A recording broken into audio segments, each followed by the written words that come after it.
بسم اللہ الرحمن الرحیم۔ آج ہم حضرت نعیم بن مسعود رضی اللہ تعالیٰ عنہ کے داستان سنائیں گے۔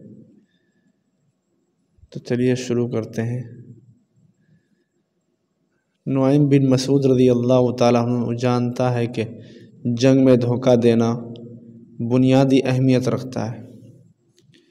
نعیم بن مسعود رضی اللہ تعالیٰ عنہ ایک زندہ دل، بیدار مغز، چاق و چوبند اور ایسا جرأت مند بہادر نوجوان تھا جسے مشکلات و مصائب عاجز و درماندہ نہ کر سکتی تھی۔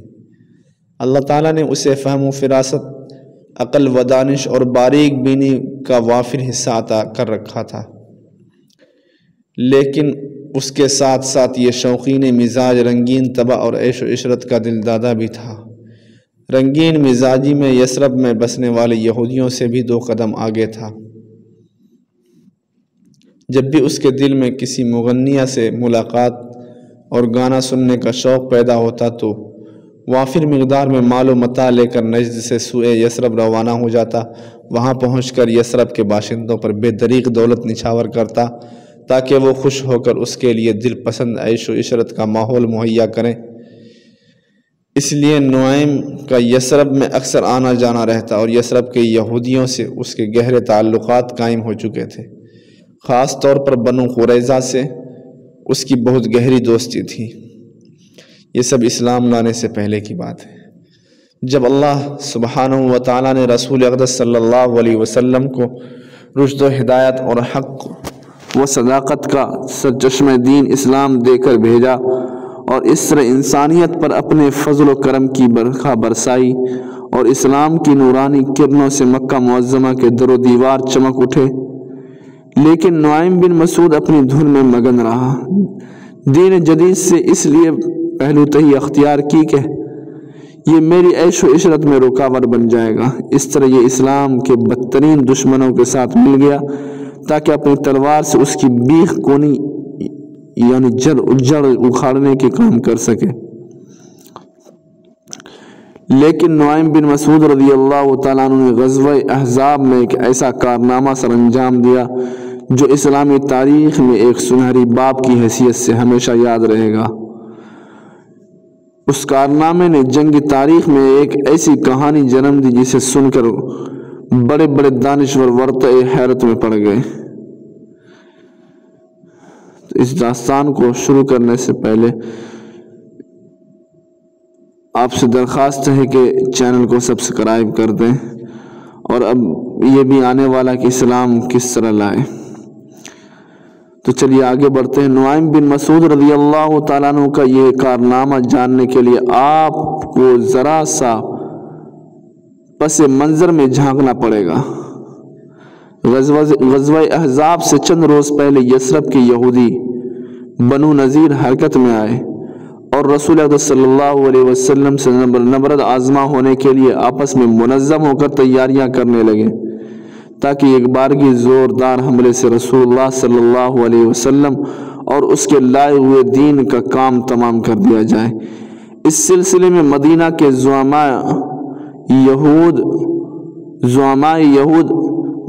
زعماء یہود مکہ میں قریش کے پاس گئے، انہیں مسلمانوں کے ساتھ لڑائی کے لیے آمادہ کیا اور ان سے یہ پختہ عہد کیا کہ جو ہی تمہاری فوج مدینہ کے قریب پہنچے گی ہم پوری تیاری کے ساتھ تمہارا استقبال کرتے ہوئے تم میں شامل ہو جائیں گے۔ مدینہ کے اطراف میں یہ یہودی قبیلہ موجود تھا۔ پھر زعماء یہود کا یہ وفود نجد کی طرف روانہ ہوا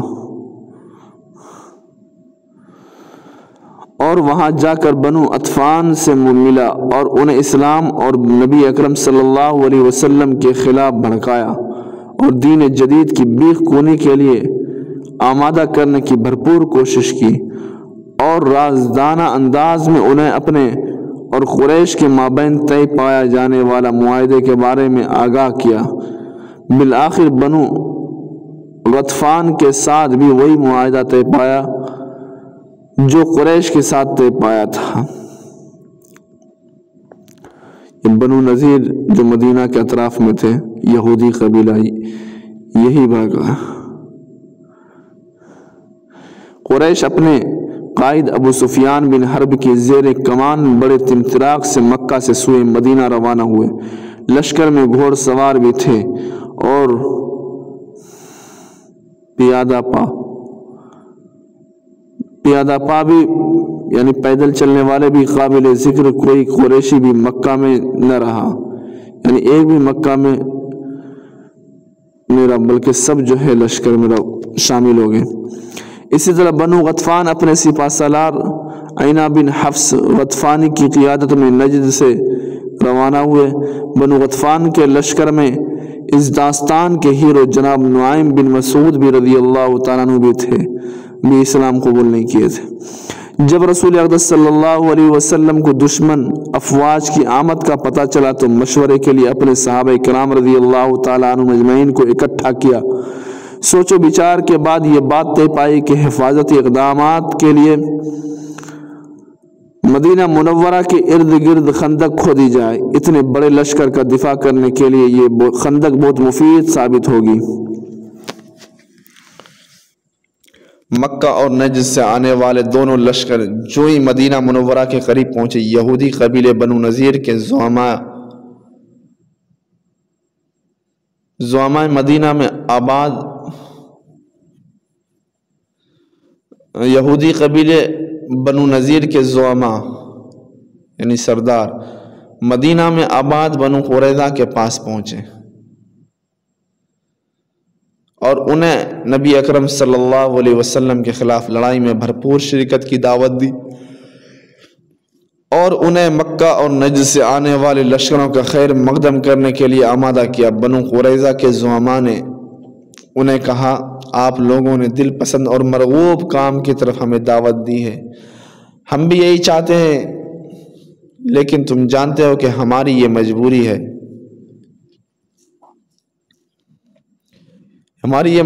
کہ ہمارے اور حضرت محمد صلی اللہ علیہ وسلم کے درمیان یہ معاہدہ طے پایا جا چکا ہے کہ ہم مدینہ میں امن و شانتی کے سے رہیں گے، اور تم جانتے ہو کہ اس تحریری معاہدے کی سیاہی ابھی تک خشک نہیں ہوئی۔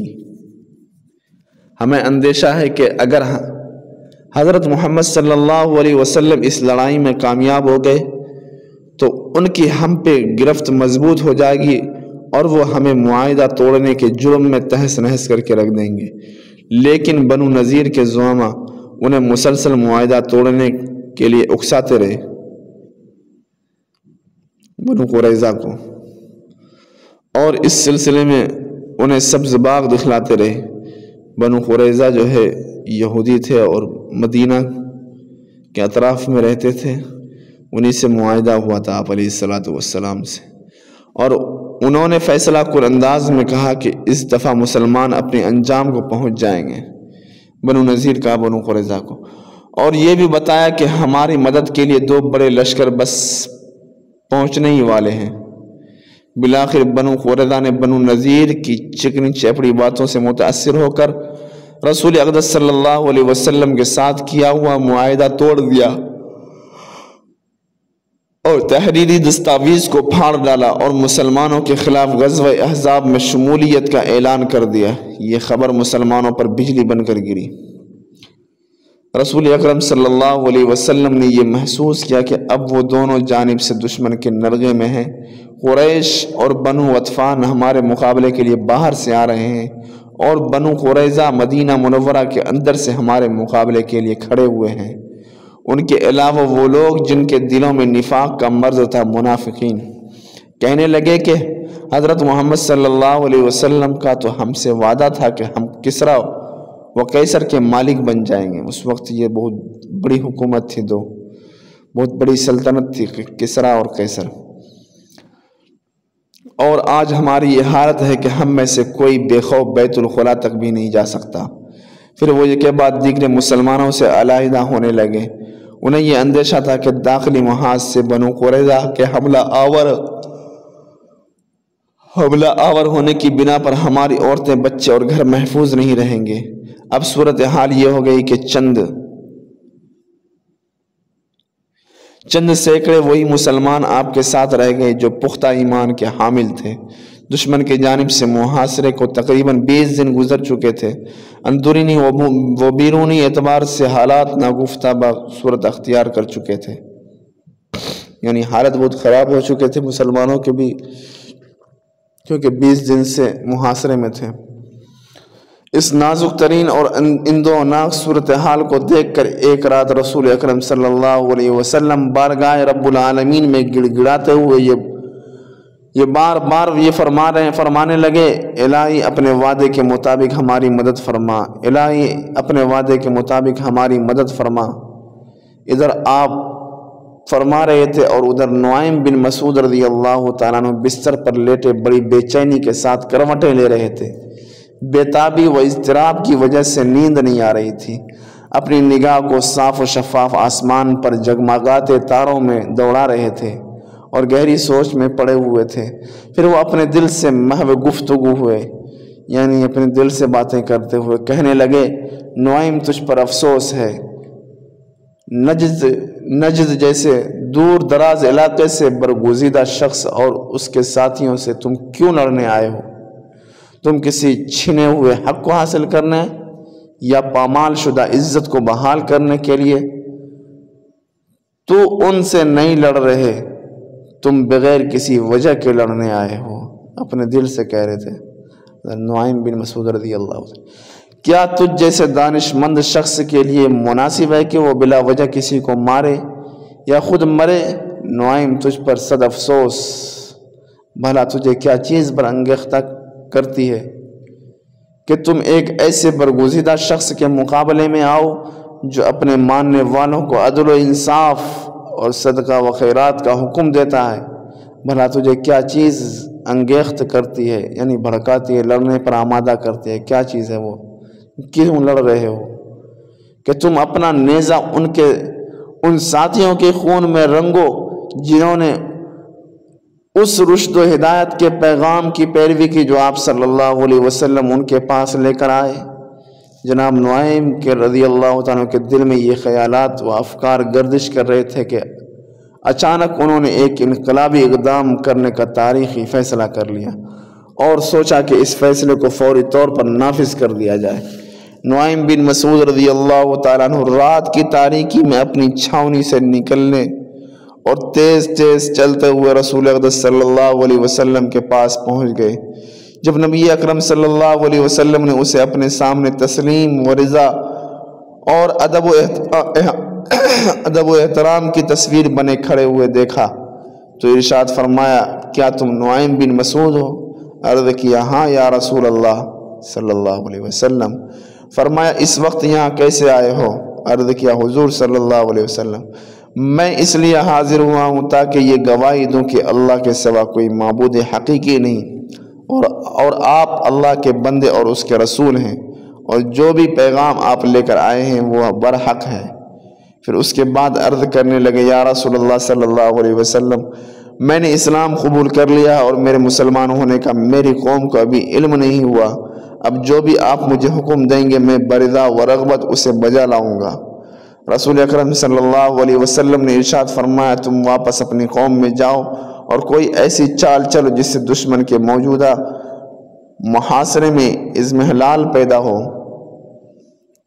یعنی بے چینی پیدا ہو، اور وہ پسپا ہونے پر مجبور ہو جائے، کیونکہ لڑائی میں دھوکہ دہی بنیادی حیثیت رکھتی ہے۔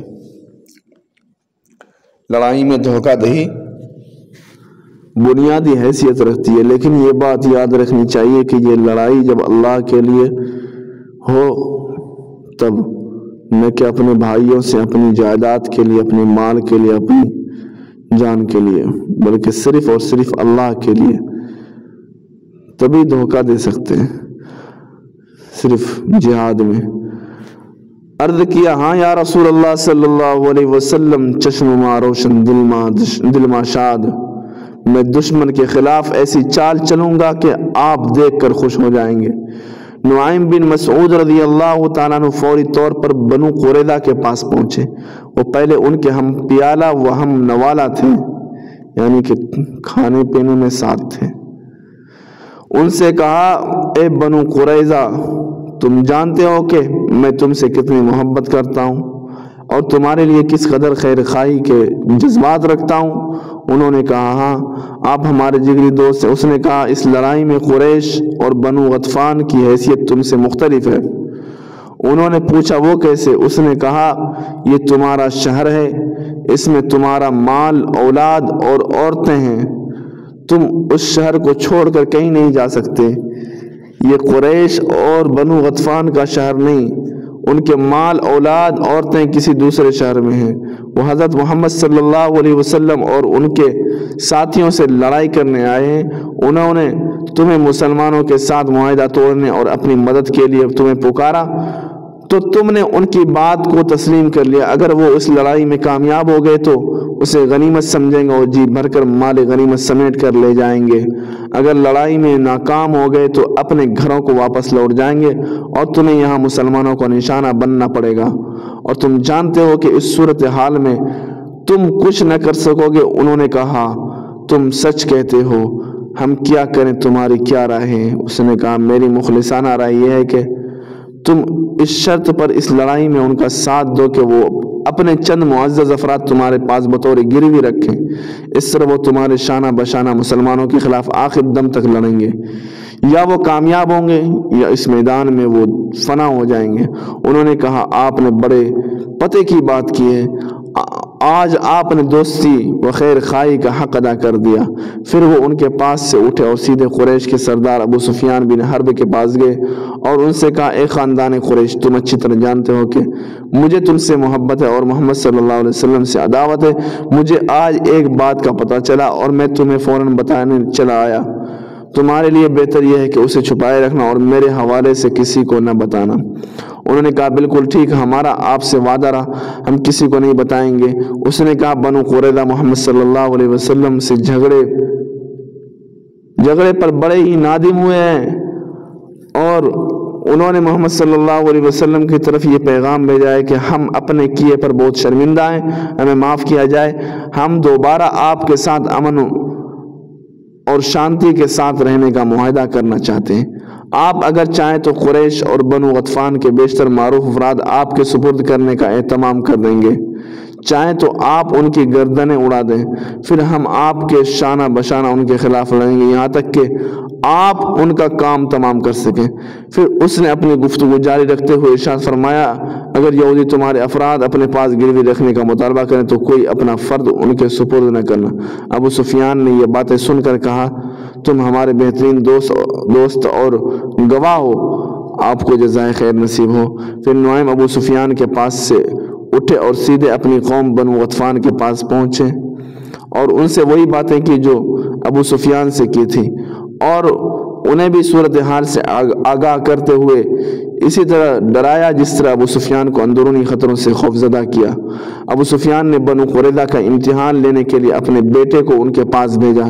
بیٹے نے بنو قریظہ سے کہا ابا جان آپ کو سلام کہتے ہیں اور انہوں نے یہ پیغام دیا ہے مسلمانوں کا محاصرہ بہت طویل اختیار کر گیا ہے جس سے ہم اکتا گئے ہیں۔ ہم نے اب فیصلہ کیا ہے کہ ہم محمد صلی اللہ علیہ وسلم اور ان کے ساتھیوں سے فیصلہ کن جنگ کریں گے۔ ابا جان نے مجھے تمہارے پاس اس لیے بھیجا ہے کہ تمہیں اس جنگ میں شرکت کی دعوت دوں، کل آپ کو مقابلے میں شریک ہونے کے لیے وہاں آنا ہوگا۔ یہ بات سن کر انہوں نے کہا کل تو ہفتہ ہوگا، یہ ہمارا مبارک دن ہے، اس دن ہم کوئی کام نہیں کرتے، اور دوسری بات یہ ہے کہ اس وقت ہم تمہارے ساتھ مل کر لڑائی نہیں کریں گے جب تک تم اپنے اور قبیلہ غطفان کے 70 معزز افراد ہمارے پاس گروی نہیں رکھو گے۔ ہمیں خطرہ ہے کہ جب لڑائی شدت اختیار کر جائے گی تو تم یہاں سے بھاگ جاؤ گے اور ہمیں بے یار و مددگار مسلمانوں کا تختہ مشق بننے کے لیے چھوڑ جاؤ گے۔ تم جانتے ہو کہ ہم میں یہ سخت نہیں کہ اکیلے ان کا مقابلہ کر سکیں۔ جب ابو سفیان کا بیٹا اپنی قوم کے پاس سے واپس آیا اور انہیں وہ سب کچھ بتایا جو بنو قریظہ سے سنا تھا تو سب نے یہ بیک زبان کہا تف بندروں اور خنزیروں کی اولاد نے بڑی کمینگی کا مظاہرہ کیا ہے۔ بخدا اگر وہ ہم سے گروی رکھنے کے لیے ایک بکری کا مطالبہ کریں تو وہ بھی ہم ان کے سپرد نہیں کریں گے۔